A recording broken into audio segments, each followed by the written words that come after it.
श्री माँ श्री अरविंदो समस्त को प्रणाम। आउ किछि समय पर आपण माने नुआ वर्षर स्पर्श पाइबे। अंतत आपण प्रस्तुति आरंभ हो जाई सारलानी। तेणु निश्चित भाव में आम खुशी हवा माँ को प्रेयर करवा। जाओ आज आलोच्य एपिसोड नंबर 182 182 तम अध्याय गुह्य आध्यात्मिक ज्ञान पेज 61 गुह्य आध्यात्मिक ज्ञान 182 तम एपिसोड 61 तम पृष्ठ आम आज आलोचना करबा दुईटी line. The universe is an endless masquerade for nothing here is utterly what it seems.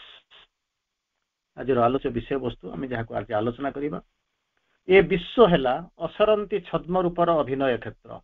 Endless masquerade masquerade माने होची पार्टी विथ मास्क छलना मुख पिंधा अवस्था।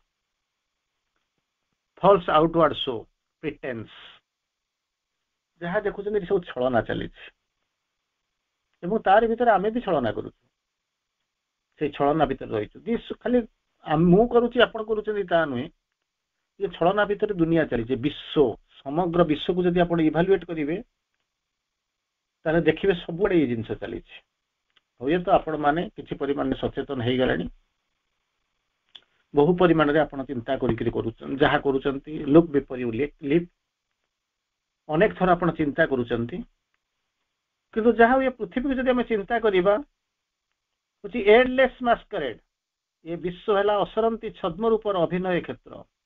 समस्ते आसुचंती छलना करुचंती मुखा पिंधिक बुलूं। मुखा पिंधार तो सहज उपाय तो आपण मानक बाट देखई दी जाइए कोरोना। तेणु कोरोना आम तो समस्ते मास्क पिंधि बुलूचु जोटा कि बोझ थिला बर्तमान ता फ्रीडम हमको मिल जाइए।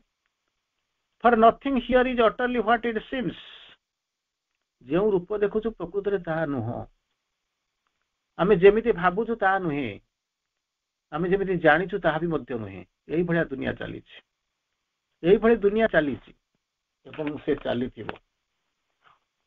केवे पर्यंत चली तार किसी निर्दिष्ट सीमा रेखा ना जेपर्यंत आम सचेतन न होता कि परिमाण तो सचेतन है जेपर्यंत सचेतन न कारण छलनार क्षेत्र अभिनय क्षेत्र छद्म रूपर अभिनय क्षेत्र तार भीतर जो अधीर चली आप जहाँ को देखुं केमी कौन सत हम ताहा केमिति सत हम गोटे छोटिया कथा मोर मन पड़ुची तेणु भावुची आपण मानक भारी टच कर जड़े कई जड़े था कहीं मुंड को आसला जे गोटे भगवान पाखर गोटे मंत्र पाइबा जे मो विषय किए कौन भावुचे मुझे जानीदेवी मो विषय किए कौन भावुचे कौन करने को चाहूँ मुझे जानीदेवी जाकि तपस्या कला क्या अधिकांश समय लोक मैंने किए प्रशंसा करती जी तो आपको निंदा करें बसवे नहीं से भाया धैर्य आम पाखे ना से भाया महान भव आम भी नुह इवेन जहाँ भी करुचु आम भी छलना करुचु किंतु जी अंतत टे भल कौच आपको भाई खुशी लगुथ तेणु एमती एक समय आसिक पहुँचुव देखा कौन ता प्रकृत में मनरे अच्छी यही भाविक यही चिंता करी से कौन कले ना जा साधना करने आरंभ कले गॉड मैनिफेस्ट करें चाहे के दिन लगे कौन कला गोटा पहुँचले कहले कहीं कहीं मत डाकिलु कौन तपस्या कलु तो किसी मागे तो आसी ना कहीं ये आसिक पहुँची था ठीक अच्छे कौन मागुच माग नहीं एमती गोटे मंत्र को दिए मत से मंत्रटा पढ़ला मैंने कौन करी ना जानी मो विषय किए कौन भावुची किए कौन कहवाक चाहूँगी तार प्रकृतर आइडिया कौन से कहूँ कौन भगवान ये जिन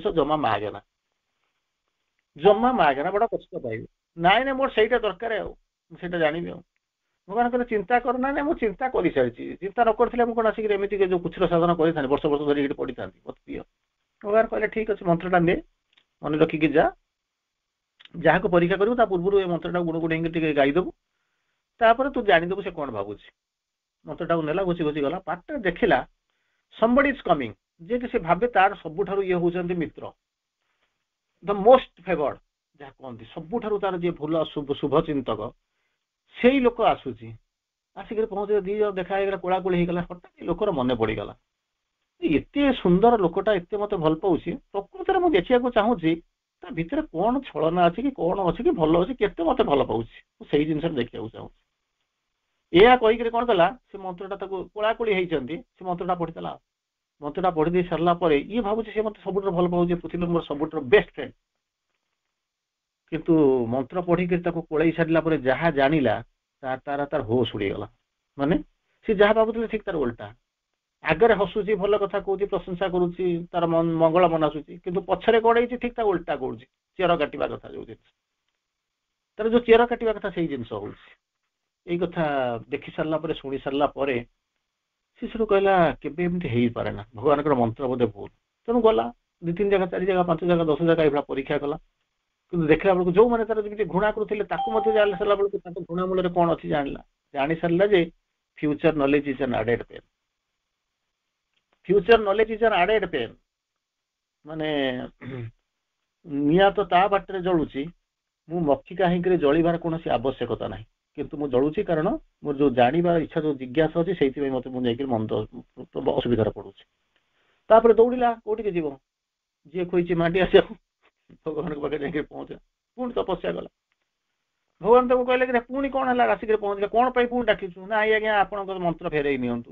ଆରେ ଏଡେ ହତଭାଗା ତୁ, ଆରେ ଏଡେ ହତଭାଗା ତୁ। ସେ ଯୋଉ 3 ଜଣ ଲୋକ, ଯୋଉ ମାନେ ସେ ଯୋଉ ଇଏ କଣ, ଯୋଉ ଲୋକଟା ଯୋଉ ମାଗିଲା ତନ୍ତି, ତା ଦେହରୁ କିଛି ବୁଝିପାରିଲୁନି। ଡାକିଲା, ଭଗବାନ ଆସିକି ପହଞ୍ଚିଲେ। କଣ ଦିଏ ନା ନାକ ଦିଏ। ତେଣୁ ନାକ ଦିଏ ବୋଲିକି ଭଗବାନ ତଥାସ୍ତୁ କରିଦେଲେ। ତେଣୁ ନାକ ଜାଗାରେ ନାକ, ପିଠିରେ ନାକ, ପେଟରେ ନାକ, ମୁଣ୍ଡରେ ନାକ, ଗୋଡରେ ନାକ, ହାତରେ ନାକ, ସବୁଆଡେ ନାକ ହେଇଗଲା। ଯାଇକିରି ଘରେ ଯାଇକିରି ପହଞ୍ଚିଲା ବେଳକୁ ସ୍ତ୍ରୀ ଗୋଡେଇଲା। ଲୋକମାନେ ଦେଖିଲେ କହିଲେ ଏଟା ଭୂତ ଆସିଛି। ଦୌଡ଼ିଲା, ଯାଇକିରି ଭଗବାନଙ୍କୁ ଡାକିଲା, 3ଟା ବର ମାଗିବ। ଦ୍ୱିତୀୟ କହିଲେ ତୋ ନାକ ଗୁଡାକ ସବୁ ନେଇଯା। ଯେମିତି ନାକ ଗୁଡାକୁ ନେଇଯା, ମୋର ଆଉ ଦରକାର ନାହିଁ। ସବୁ ଯାକ ନାକ ଉଡିଗଲା, ତା ସାଙ୍ଗରେ ଅରିଜିନାଲ ନାକଟା ବି ଉଡିଗଲା। ଅରିଜିନାଲ ନାକ ଉଡିଗଲା ପରେ ସେ ଆଉ ନିଶ୍ୱାସ ପ୍ରଶ୍ୱାସ କେମିତି ନେବେ? ସେଠୁ ପୁଣି ଦୌଡ଼ିଲେ ସ୍ତ୍ରୀ ପାଖକୁ। ସ୍ତ୍ରୀ କହିଲା ନାହିଁ, ଯାହା ପଚାରିବୁ, ଯାହା କହିବୁ, ଯୋଉ ଅରିଜିନାଲ ନାକଟା ଥିଲା ସେଇଟା ମତେ ଫେରେଇ ଦିଅ। ଗଲା, ଭଗବାନଙ୍କୁ ଡାକିଲା, ସେ ପଚାରିଲା କଣ ନା, ମତେ ଅରିଜିନାଲ ନାକ ଫେରେଇ ଦିଅ। ଭଗବାନ ଆସି ପହଞ୍ଚିଲେ, ଦେଖିଲେ, କହିଲେ ବାବା ଦେଖିଲୁ ତୁ କଣ କଲୁ। ସାମାନ୍ୟ ଯଦି ଅନ୍ୟ ମନସ୍କତା ପାଇଁ 3ଟା ବର ଆଜି ଫେରେଇଲୁ, ମାନେ ପାଇଥିଲୁ।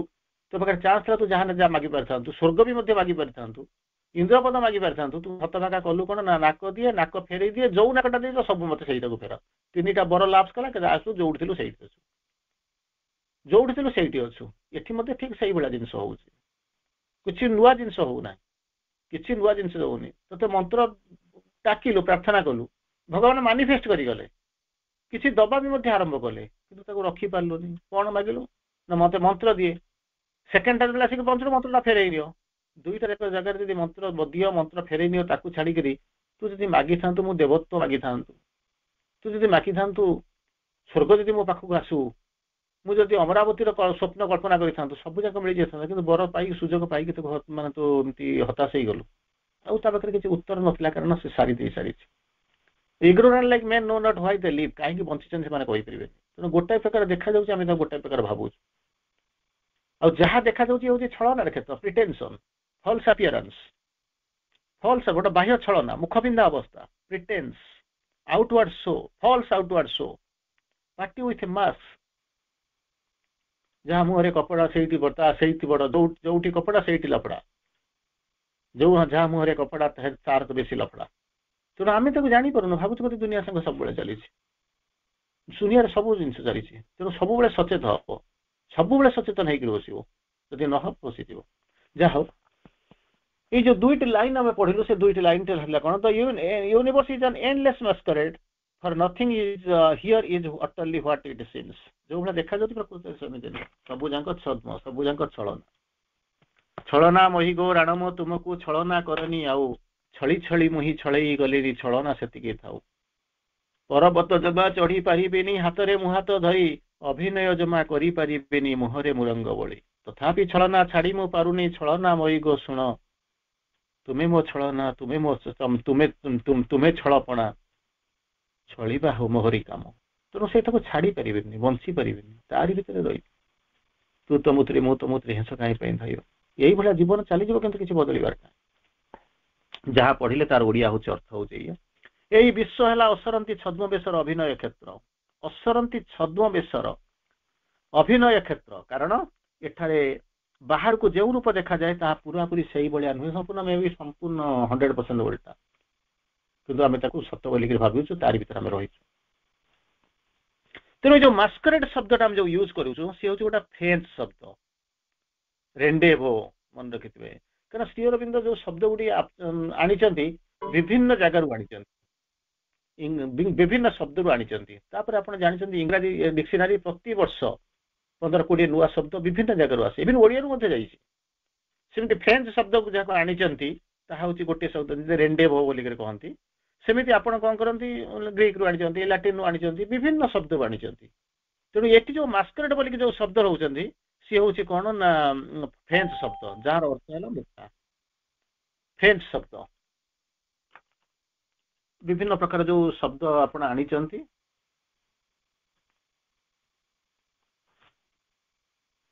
ତାର ଅର୍ଥ ହେଉଛି ଗୋଟେ ହେଉଛି ମୁଖା। ତେଣୁ ସେହି ଦେଶର ଯୋଉ ଫ୍ରାନ୍ସର ପ୍ରଥା ଅନୁସାରେ ନୃତ୍ୟ ସମୟରେ ସମସ୍ତେ କଣ କରନ୍ତି, ନାନା ରଙ୍ଗର ରଙ୍ଗୀନ ନାନା ରଙ୍ଗର ମୁଖା ପିନ୍ଧିକି ନୃତ୍ୟ କରନ୍ତି ଏବଂ ଯାହା ଫଳରେ କି କେହି କାହାକୁ କଣ କରନ୍ତି ନା ଜାଣିପାରନ୍ତି ନାହିଁ, କିନ୍ତୁ ସମସ୍ତଙ୍କ ମନରେ ଉତ୍କଣ୍ଠା ଥାଏ ଏବଂ ତା ସହିତ କଣ କରୁଛନ୍ତି ନା ଅନିଶ୍ଚିତତା ମଧ୍ୟ ଥାଏ। ପଣ୍ଡିଚେରୀରେ ମୁଁ ଯେତେବେଳେ ରହୁଥିଲି, ନବଜ୍ୟୋତି ଗେଷ୍ଟ ହାଉସ ଉପରେ ରହୁଥିଲି, ଅନେକ ବର୍ଷ ରହିଛି, ଚାରିପଟେ ରହୁଥିଲି, ଅନେକ ବର୍ଷ ତା ଭିତରେ ବି ରହିଛି ସେ ଗେଷ୍ଟ ହାଉସ। ଆଉ ରହିବା ସମ୍ଭବ ନୁହେଁ, ସେ ଛାଡ଼ନ୍ତୁ, ସେ ସବୁ ସ୍ୱପ୍ନ ହେଇଗଲା। ସେତେବେଳେ ମା ବୋଧହୁଏ ତାଙ୍କର ଆବଶ୍ୟକତା ପାଇଁ ସେ ସବୁ ସୁବିଧା ଦେଇଥିଲେ, କିନ୍ତୁ ସେ ସବୁ ନଥିଲା। ସେ ଗେଷ୍ଟ ହାଉସ ଉପରେ ରହୁଥିଲି, ଅନେକ ଗେଷ୍ଟ ହାଉସ ଭିତରେ ଅନେକ ବର୍ଷ ଭିତରେ ରହିଯାଇଛି, କଟି ଦେଇଛି। ଯାହା ହଉ, ସବୁଦିନ ଗୋଟେ ସମୟ ଥିଲା, ସବୁଦିନ ଶ୍ରୀ ଅରବିନ୍ଦଙ୍କ ରୁମକୁ ଯାଉଥିଲୁ, ଯାହାକି ଆଉ ମାନେ ଅନ୍ତତଃ ଆଉ ତ ଜନ୍ମ ପରେ ଆଉ ତ ସମ୍ଭାବନା ନାହିଁ, ଆଉ ତ କାହିଁ ମୁଣ୍ଡରେ ପୁରେଇବେ। ବର୍ଷ ସାରା ପ୍ଲେ ଗ୍ରାଉଣ୍ଡକୁ, ମୋର ଆଶ୍ରମ ସହିତ କିଛି ସମ୍ପର୍କ ନଥିଲା, ବର୍ଷ ସାରା ପ୍ଲେ ଗ୍ରାଉଣ୍ଡକୁ ସପ୍ତାହରେ 3 ଥର ଲେଖା ଯାଉଥିଲି। ଅନେକ ଦିନ ପର୍ଯ୍ୟନ୍ତ ଡାଇନିଂ ହଲକୁ ଯାଉଥିଲି, ଯାହାକି ମୋର କାମ ନାହିଁ, ହାର୍ଡଲି କୋଉଠି ଅକେଜନ ହେଲେ, ଦର୍ଶନ ହେଲେ କିଆକୁ ଯିବା କଥା ଯାଉଥିଲୁ। ମା ସେସବୁ ସୁବିଧା ରଖିକି ଦେଇଥିଲେ, କାରଣ ସେ ଜାଣିଥିଲେ ଏଟା ହେଉଛି ଯୋଉଟା ସ୍ପେଶାଲ ଟ୍ରେନିଂ ପାଇକି ଯେମିତି ମଣିଷ ଯେମିତି ଯାଆନ୍ତି, ଆପଣମାନେ ଟ୍ରେନିଂ ଯାଇକୁ ଯାଆନ୍ତି, ଠିକ ସେଇଭଳିଆ ବୋଧେ ମା ଆମକୁ ଗୋଟେ ପଣ୍ଡିଚେରୀ ନିଆ ହେଇଥିଲା। ଯାହା ହଉ, ଏନିୱେ, ତେଣୁ ସେଠି ଯେତେବେଳେ ନବଜ୍ୟୋତି ରହୁଥିଲି, ସେଠି ମାସକରେ କଣ ହୁଏ ନା, ଗୋଟେ ଏଇ ଯୋଉ ନାଚ କଥା ପଡିଲା, ମୁଁ ସେଇ କଥା ମୋର ମନେ ପଡୁଛି।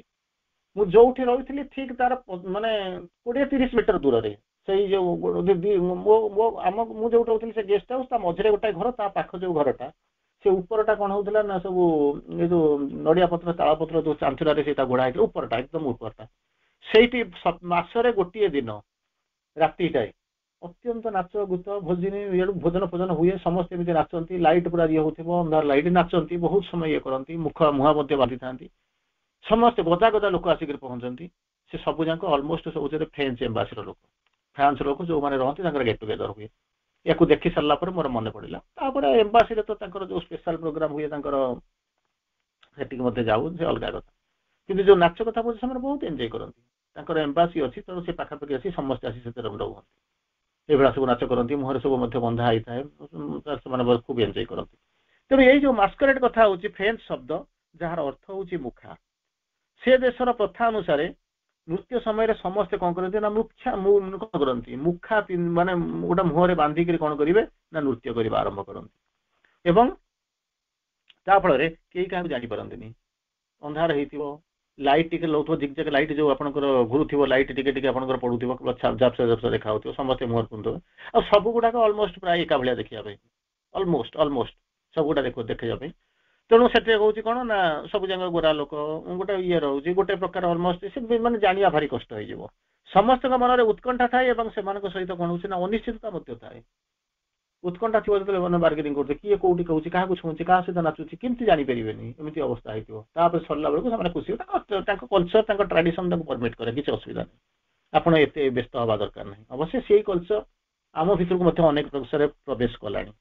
ଆମେ ୱେଷ୍ଟର୍ଣ୍ଣାଇଜଡ ହେଇଯିବ ବୋଲିକରି ଯୋଉ ଚିନ୍ତା କରୁଛୁ, ଆମେ କେତେ ବାଟ ହେଇସାରିଲୁଣି, କଣ କରୁଛୁ, କିନ୍ତୁ ଅନୁକରଣ ବହୁତ କରୁଛୁ, ଯାହାଦ୍ୱାରା ଆମର ଲାଭ ଅଧିକା କ୍ଷତି ହଉଛି। କାରଣ ଆମେ ପ୍ରକୃତରେ ସେମାନେ ତାଙ୍କର କାମ ସରିଲା ପରେ ଫ୍ରି ହେଇକରି ଆସିକରି ଆସୁଛନ୍ତି ଟାଇମ ପାସ୍ କରିବା ପାଇଁ, ଆମେ କଣ କରୁଛୁ ନା, ଟାଇମକୁ ବଞ୍ଚେଇକି ଆମେ ସବୁ ଯାକ ଟାଇମକୁ ନଷ୍ଟ, କାମକୁ ବନ୍ଦ କରିଦେଇକି ଆମେ କେବଳ ଟାଇମ ପାସ୍ କରୁଛୁ, ଯୋଉଥିପାଇଁ କି ଆମେ ନ୍ୟାଚୁରାଲି ଭୋଗୁଛୁ। ଅବଶ୍ୟ ଧୀରେ ଧୀରେ ବଦଳିବା ଆରମ୍ଭ କରୁଛି, ସିଷ୍ଟମ ବଦଳୁଛି। ସେହିପରି ଭଗବାନଙ୍କ ରଚିତ ଏଇ ଯୋଉ ବିଶ୍ୱଟି ମଧ୍ୟ ଏକ ଅନ୍ତହୀନ ଛଦ୍ମ ଅଭିନୟର ବୋଲିକିରି କବି ମାନେ ପ୍ରଭୁ ଲେଖୁଛନ୍ତି, ଅନ୍ତହୀନ, ଏଣ୍ଡଲେସ୍, କହିପାରିବ ନା ଯେ ଏଇ 2 ବର୍ଷ ପରେ ସରିଯିବ। ଯେମିତି ତାଙ୍କର ନାଚଟା ଗୋଟେ ରାତିରେ ସରିଯିବ, ରାତି 12ଟା 1ଟା 2ଟା ବେଳକୁ ଖାଇଦେବେ ପିଇଦେବେ, ପିଇ ପାଇ ଦେଇକି ଫଙ୍କସନ ସାରି ସାରି ପଳେଇବେ। ତାପରେ କିଛି ଦିନ ଗଲା ପରେ ଗଭର୍ଣ୍ଣମେଣ୍ଟ ତାକୁ ବ୍ୟାନ୍ କରିଦେଲା। ସେଠି ଇଏ ହଉଛି ପଇସା ପତ୍ର ଏପଟ ସେପଟ ହେଲା, ଦୁନିଆ ପ୍ରକାର ପ୍ରୋବ୍ଲେମ ହେଲା, ତାକୁ ଗଭର୍ଣ୍ଣମେଣ୍ଟ ତାକୁ ବ୍ୟାନ୍ କରିଦେଲା, ଆଉ ହେଲା ନାହିଁ। ଆମେ ଥିଲା ଭିତରେ କିନ୍ତୁ ମାସରେ ଗୋଟାଏ ଦିନ ସେଇ ଶନିବାର ରାତିଟା ମାନେ ବହୁତ ଇଏ କରନ୍ତି, ସବୁ ଦେଖାଯାଏ। ମୁଁ ସେ ଗେଷ୍ଟ ଉପରେ ଗେଷ୍ଟ ହାଉସର ଉପର ରୁମରେ ରହୁଥିଲି, ଚେୟାର ପକେଇ ବସେ, ପଢୁଥାଏ। କାମ ତ ହଉଛି ପଢାପଢି କରୁଥିଲି, ସେ ସବୁ ଚାଲିଥିବ ରାତି 12, 1, 2ଟା ପର୍ଯ୍ୟନ୍ତ ଚାଲିଥିବ। ତେଣୁ ସେଠି ହଉଛି ସେଠି ସରି ଯାଉଥିଲା। କିନ୍ତୁ ଇଏ ଯୋଉ ପୃଥିବୀଟା ତିଆରି ହେଇଛି, ଏ ଯୋଉ ବିଶ୍ୱଟି ତିଆରି ହେଇଛି, ଅନ୍ତହୀନ ଛଦ୍ମ ଅଭିନୟର କ୍ଷେତ୍ର। ଅନ୍ତହୀନ ଏ ଯୋଉ ଛଦ୍ମ ଅଭିନୟ ଯୋଉ ଚାଲିଛି ତାର ଶେଷ ନାହିଁ, ଏଣ୍ଡଲେସ୍ ମାର୍କେଟ। ସେଠି କଣ ମୁଖବିନ୍ଦ ଅଭିନୟ ଯେ ମୁଖଟା ଯେତେବେଳେ ବନ୍ଧା ହେଇଛି, କେହି କାହାକୁ ଜାଣିପାରୁନାହାନ୍ତି ପରିଚୟ କଣ, ତାର ଠିକଣା କଣ, କିଏ ସେ, ତାକୁ ଜାଣିପାରୁନାହାନ୍ତି। କିନ୍ତୁ ସମସ୍ତେ ତାକୁ ଅଭିନୟ କରୁଛନ୍ତି, ସମସ୍ତେ ନାଚୁଛନ୍ତି, ସମସ୍ତେ ଚାଲିଛନ୍ତି, କିନ୍ତୁ କେହି କାହାକୁ ଜାଣିପାରୁନାହାନ୍ତି। ତେଣୁ ଏସବୁ ଜିନିଷ ଚାଲିଛି।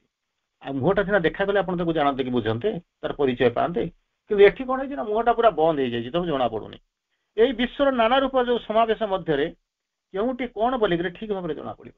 ଇଏ କଣ ପାଇଁ ଆସିଛି, କାହିଁକି ଆସିଛି, ସେ କିଏ, ସେ ତାର ଉଦ୍ଦେଶ୍ୟ କଣ ପାଇଁ ସେ ଲୀଳା କରୁଛି, କିଛି ଜଣା ପଡେ ନା। ଏଇଭଳି ଭାବରେ ଚାଲେ। ଏଠାରେ କଣ ହଉଛି, ଗୋଟିଏ ବସ୍ତୁ ଯେପରି ଦେଖାଯାଏ, ତାର ସମୁଦାୟ ପରିଚୟ ସେମିତି ନୁହେଁ। ଛଳନା ଛଳନା। ଯେମିତି କଣ ହେଇଛି, ବାଘଟାଇ ଆସୁଛି, ଚିତାବାଘ ମାନେ କଣ ହେଟାଟା ଯେମିତି ଆସୁଛି, କଣ କୋକିଶିଆଳି ଉପରେ ଦେଇକିରି ଆସୁଛି। ଛଳନା ଆପଣ ଜାଣିପାରୁନଥିବେ, ଅନ୍ଧାରରେ ଥିବ, ଯେତେବେଳେ ପାଖକୁ ଯିବ ସେ ବାରିବ, ଚୋଟ ମାରିବ, କିଛି ଅସୁବିଧା ନାହିଁ। ସାପଟାଇ ଆସିଥିବ, ଗୋଟେ ରସି ଭଳିଆ ପଡିଥିବ, ଜଣା ନ ପଡିଲା ଭଳିଆ, ପାଖକୁ ଚାଲିଯିବେ, ଚୋଟ ଖାଇବେ, ପଡିକି ରହିବେ। ତେଣୁ ଏଇସବୁ ଜିନିଷ ରହିଛି। କାରଣ ଛଦ୍ମ ମୁଖ ଏ ଚାରିଆଡେ ଆପଣଙ୍କ ଚାରିପଟେ ଦେଖିବେ ଏଇଭଳିଆ ସବୁ ରହିଛି। ତେଣୁ ତାର ପରିଚୟ ନୁହେଁ, କାରଣ ବସ୍ତୁ ସକଳର ପଶ୍ଚାତରେ ଯେଉଁ ସତ୍ୟ ନିହିତ ହୋଇ ରହିଥାଏ, ତାହା ବାହ୍ୟ ଦୃଷ୍ଟିରେ ଧରା ପଡେ। ନା ଆଗରୁ ଦେଖିଲେ ଯେନ୍ତା, ପଛରୁ ଦେଖିଲେ ସେନ୍ତା। ଏଟା କେତେବେଳେ, ଇଏ ଗୋଟେ ସମୟ ଥିଲା, ଗୋଟେ ସମୟ ଥିଲା। ଆପଣ ମାନେ କଳ୍ପନା କରିଥିବେ, ଗୋଟେ ସମୟ ଥିଲା। ଇଭେନ ଆପଣ ମାନଙ୍କର ମଧ୍ୟ ଶୁଣିବାରେ ଚାହିଁଥିବେ, ଯେମିତି ମନେ କରନ୍ତୁ ଅପାତ ଅଛନ୍ତି, ଢେଙ୍କାନାଳ କଥା କୁହନ୍ତି। ଯେତେବେଳେ ଗୋଟେ ସମୟ ଥିଲା ଢେଙ୍କାନାଳର କଥା କହିଲେ କଣ ହୁଏ ନା, ଯଦି ଢେଙ୍କାନାଳ ପାଖରେ କାହାର ଗୋଟେ ପ୍ରସ୍ତାବ ପଡୁଛି, ସେ ଆଉ ମାନେ ପଚାରିବା ଦରକାର ନାହିଁ। ଝିଅ ପାଇଁ ଯଦି ପୁଅ ଆଣୁଛନ୍ତି କିମ୍ବା ପୁଅ ପାଇଁ ଯୋଉ ଝିଅ ଆଣୁଛନ୍ତି, ପଚାରିବା ଦରକାର ନାହିଁ, ତାକୁ ଲାଇନରେ ଦେଖିଦିଅନ୍ତୁ। ଆଉ କିଛି ଦରକାର ନାହିଁ, ବୟସ ଜାତକ ମିଳିବା ନାହିଁ, ଦରକାର ନାହିଁ, ଦେଇଦିଅନ୍ତୁ। ତେଣୁ ସେମାନେ ଏତେ ସରଳ ଥିଲେ, ଏତେ ଭଲ ଲୋକ। କିନ୍ତୁ ନିଜେ ଚିନ୍ତା କରନ୍ତୁ ନା, ଆପଣ ତ ମାନେ ସବୁ ଏଠି ବସିଛନ୍ତି, ବର୍ତ୍ତମାନ ସେ ସରଳତା ଅଛି କି ନାହିଁ? କେବଳ ଆପଣ ମାନେ କଳ୍ପନା କରିପାରିବେ, ଆପଣ ଅନ୍ୟମାନେ କେହି କହିପାରିବେନି। କିନ୍ତୁ ଏ ଜିନିଷ ଗୋଟେ ସମୟରେ ଥିଲା। ଯଦି ଝିଅଟାକୁ ବୋହୂ କରି ଆଣିବୁ ନା, ହଁ ତାର ନିଶ୍ଚିତ ସଂସ୍କାର ଥିବ, ସେ ନିଶ୍ଚିତ ଭଲ ଥିବ, ଏଥିରେ ସନ୍ଦେହ କରିବାର ନାହିଁ।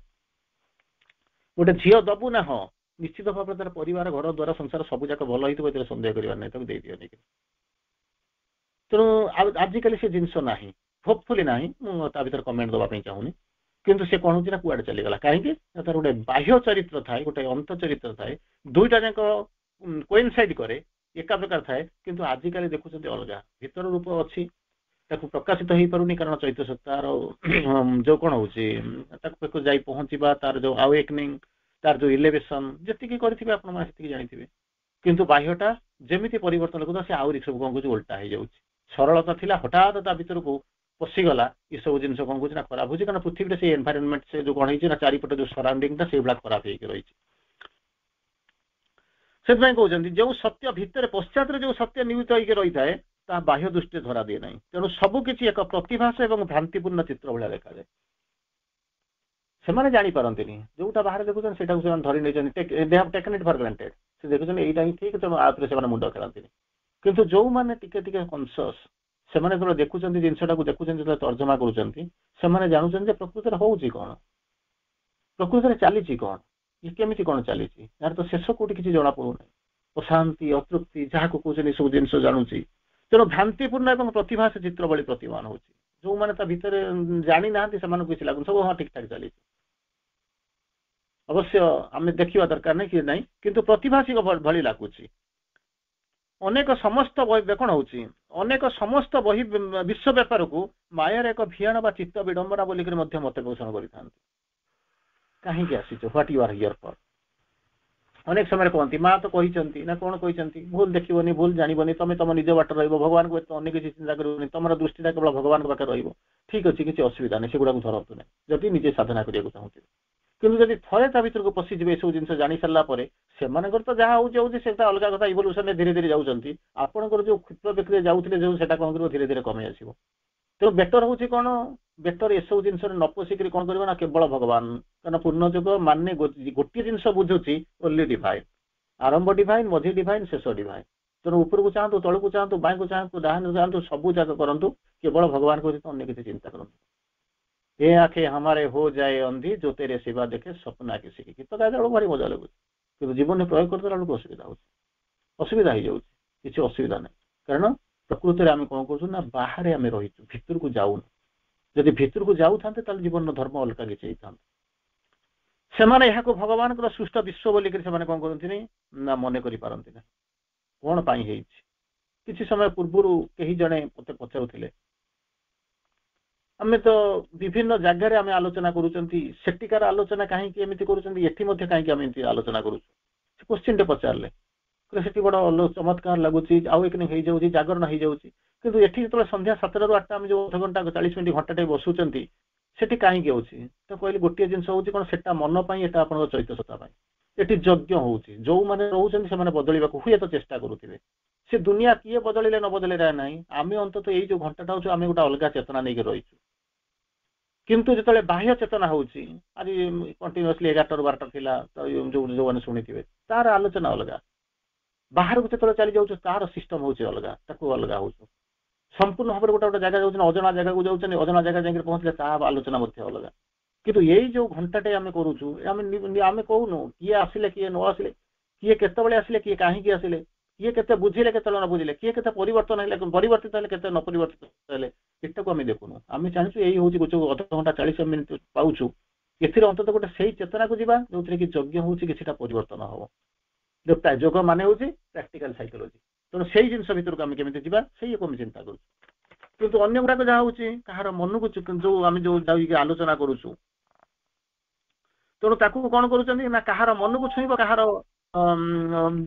ପ୍ରାଣକୁ ଛୁଇଁବ, କାହାର, ସେଟା ହଉଛି ଅଲଗା କଥା, ସେଟା ଷ୍ଟେଜ ଦେଖିକି। କିନ୍ତୁ ଇଏ ଯୋଉ ଜାଗାଟା ଆମେ କମ୍ପ୍ରମାଇଜ କରୁନୁ, କିନ୍ତୁ ଗୋଟେ କିଛି ନୂଆ ଜିନିଷ କରିବାକୁ ଯାଉଛୁ, ଯାହାକି ହଉଛି କଣ, ଏଇଠୁ କିଛି ସମ୍ବଡି କିଛି ତ ଚେଞ୍ଜ ହବ, ହୁଏତ ଆମେ ଜାଣିପାରୁ ବା ନପାରୁ।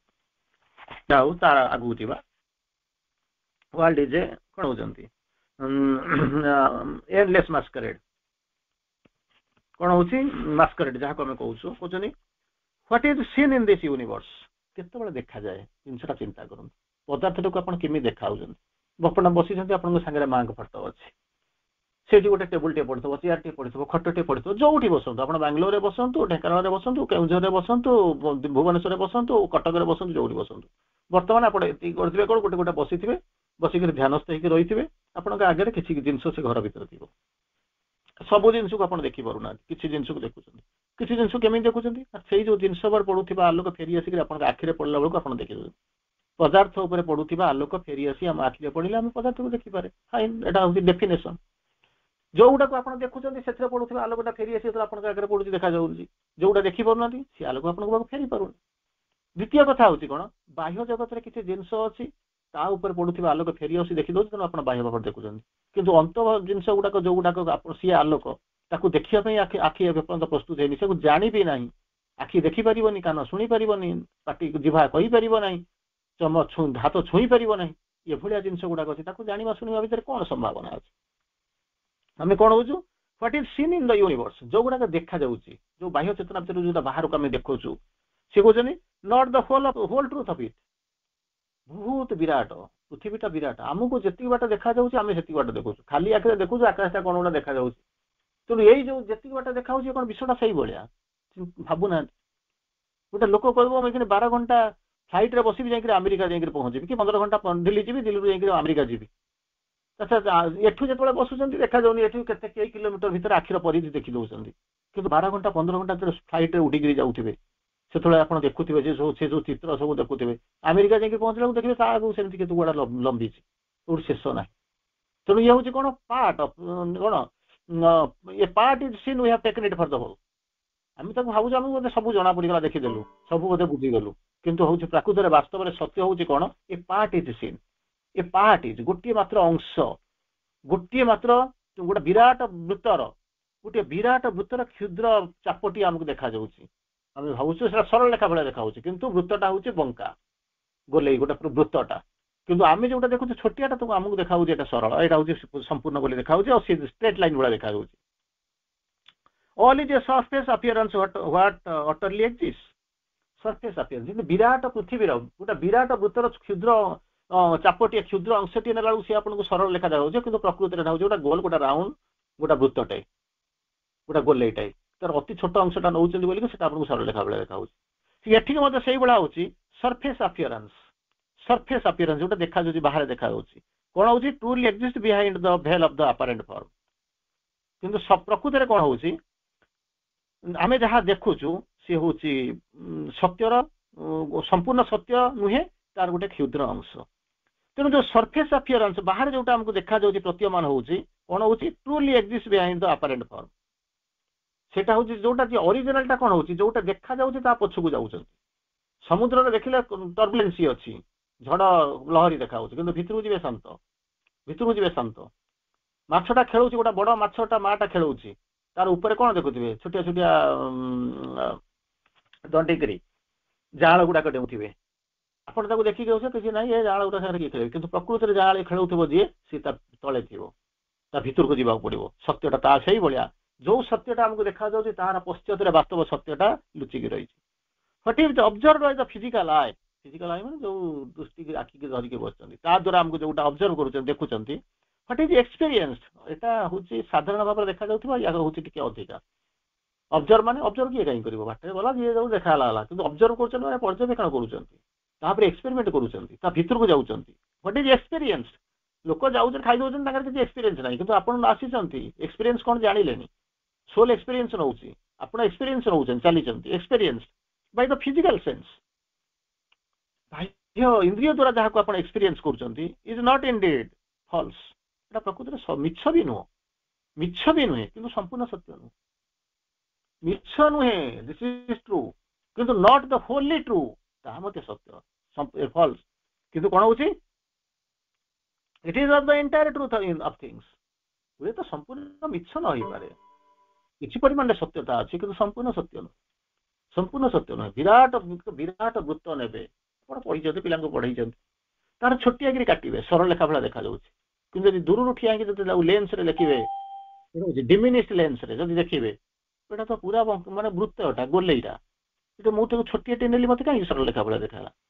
कारण विराट वृत्तर छोटिया केन्द्र तो विराट जिनस घेरिक रही विश्व में आम जहाँ देखु जहाँ शुणुचु फिजिकल सेन्स नहीं अर्गान नहीं सी हूँ बहुत छोटिया तेणु आमको देखा विराट वृत्तर छोटिया केन्द्र जमी सरल लेखा भाया देखा सेमती विराट पृथ्वी अवस्थित को आम जब चिंता करूँ जहाँ देखु सी आमको लगुच सत्य भाया लगुच किंतु प्रकृति में दुनिया बहुत बाट जाइए प्रथम जमी कहानीटा कहूली लोकटा कहे मत एत लोक भल पाँच ये कहते सी कर मुझे जानी प्रकृति से मत भल पाँच मंत्रटा नेला पढ़ीदेला पढ़ी सारापर कौन कला जानला कहला अरे हे सत्य एटी अच्छी मुझे जानीपारूनी गोटे लोक अच्छी सी मत देखुन सब मो चिड़मिड़ी होती मत गाड़ी दौर मत मिसप्लेसमेंट कौन हो माने रेस्पेक्ट देखनी कि देखा पाखे मंत्र पढ़ी देखला पाखे ठिया बेलू कौन हो देखला अलग प्रकार वाइब्रेशन आसूसी अरे मुझे खोला आखिरी जहाँ को देखुली सी हूँ या प्रकृति यही जिनस जानी दे सारा कौन हम जहाँ हम भगवान को जाकर फेर भगवान तुम तंत्र पत्र नहीं जा मोर से मंत्र दरकार नहीं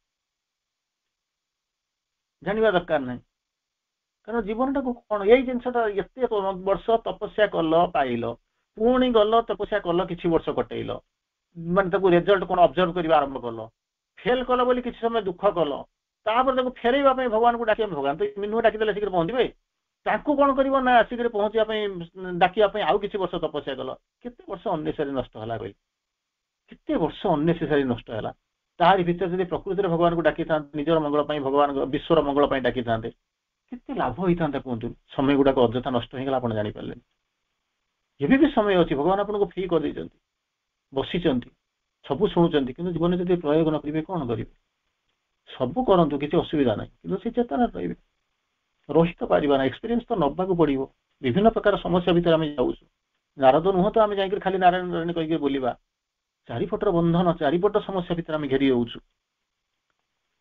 कहते कौन the real truth of each work is behind the appearance ଯେମିତି ଛୋଟିଆ ଛୋଟିଆ ମାଛ ତଳଛରେ ଯେମିତି ବଡ ମାଛ ଥାଏ, ଟର୍ବୁଲେନ୍ସ ତଳେ ଲହରୀ ଫହରୀ ତଳେ ଯେମିତି ସମୁଦ୍ରଟା ଯେମିତି ଭିତରକୁ ଗଲା ବେଳକୁ ଯେମିତି ଶାନ୍ତ ଥାଏ, ସେମିତି ଏଇ ଯୋଉ ଆପିୟରାନ୍ସ ତଳେ ଯାହା ଦେଖାଯାଉଛି, ଯାହା ପ୍ରତୀୟମାନ ହଉଛି, ତା ଭିତରକୁ ଯଦି ଚାଲିଯିବେ, ତା ଭିତରେ କଣ ଥିବ ନା ବିହାଇଣ୍ଡ ଆପିୟରାନ୍ସ ଥିବ କଣ, ସତ୍ୟଟା ଥିବ।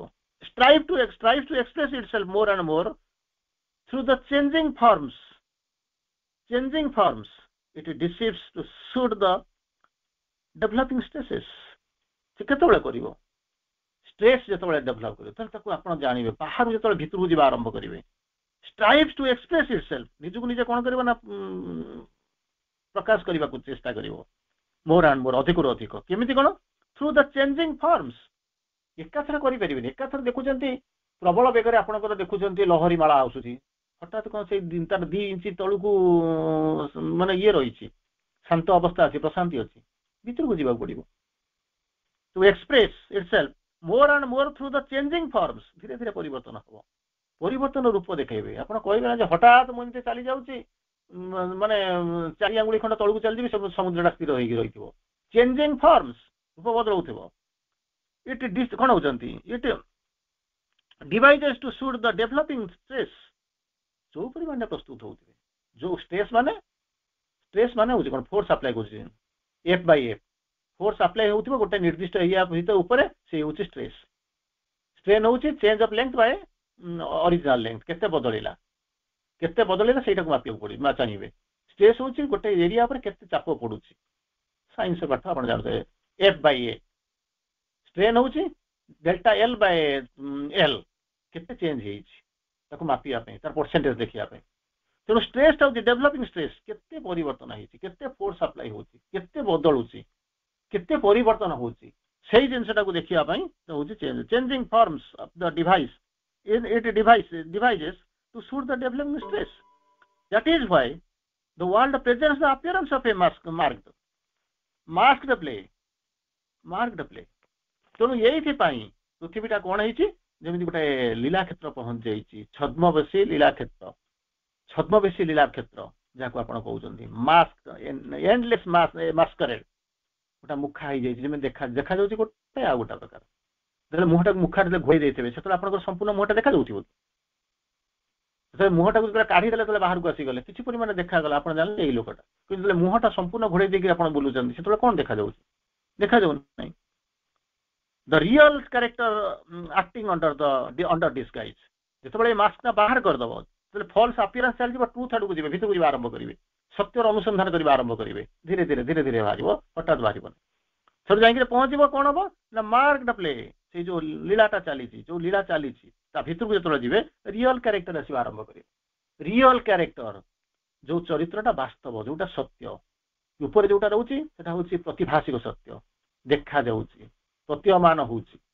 ରିଅଲ କ୍ୟାରେକ୍ଟର ଭିତରୁ ଆସିବ ଯୋଉ ରିଅଲ କ୍ୟାରେକ୍ଟରଟା ଆକ୍ଟିଂ ଇନ୍ ଦ ଡିସଗାଇଜ, ଯିଏକି ଲୁଚିକିରି କାମ କରୁଛି, ଆମେ ଜାଣିପାରୁ, କିନ୍ତୁ ପ୍ରକୃତରେ ଜାଣିଛୁ, କହିଦଉଛୁ। ଆତ୍ମା ଆସିକିରି ପହଞ୍ଚୁଛି, ଭିତରେ ଥାଇକିରି କାମ କରୁଛି, ବିହାଇଣ୍ଡ ଦ ଭେଲ୍ କାମ କରୁଛି, ମାସ୍କ ଦେଇକି ରହିଛି, ସେ କାମ କରିବା ଆରମ୍ଭ କରୁଛି, କହିଦଉଛି। କିନ୍ତୁ କେମିତି କାମ କରୁଛି, କଣ କାମ କରୁଛି, କେହି ସିନା ଜଣେ ତ ଦେଖିବାକୁ ଚେଷ୍ଟା କରିବା ଉଚିତ, କିନ୍ତୁ ତାକୁ ଦେଖିବା ପାଇଁ, ବୁଝିବା ପାଇଁ ନା ଆମର ସାମର୍ଥ୍ୟ ଅଛି, ନା ଆମର ଆଗ୍ରହ ଅଛି।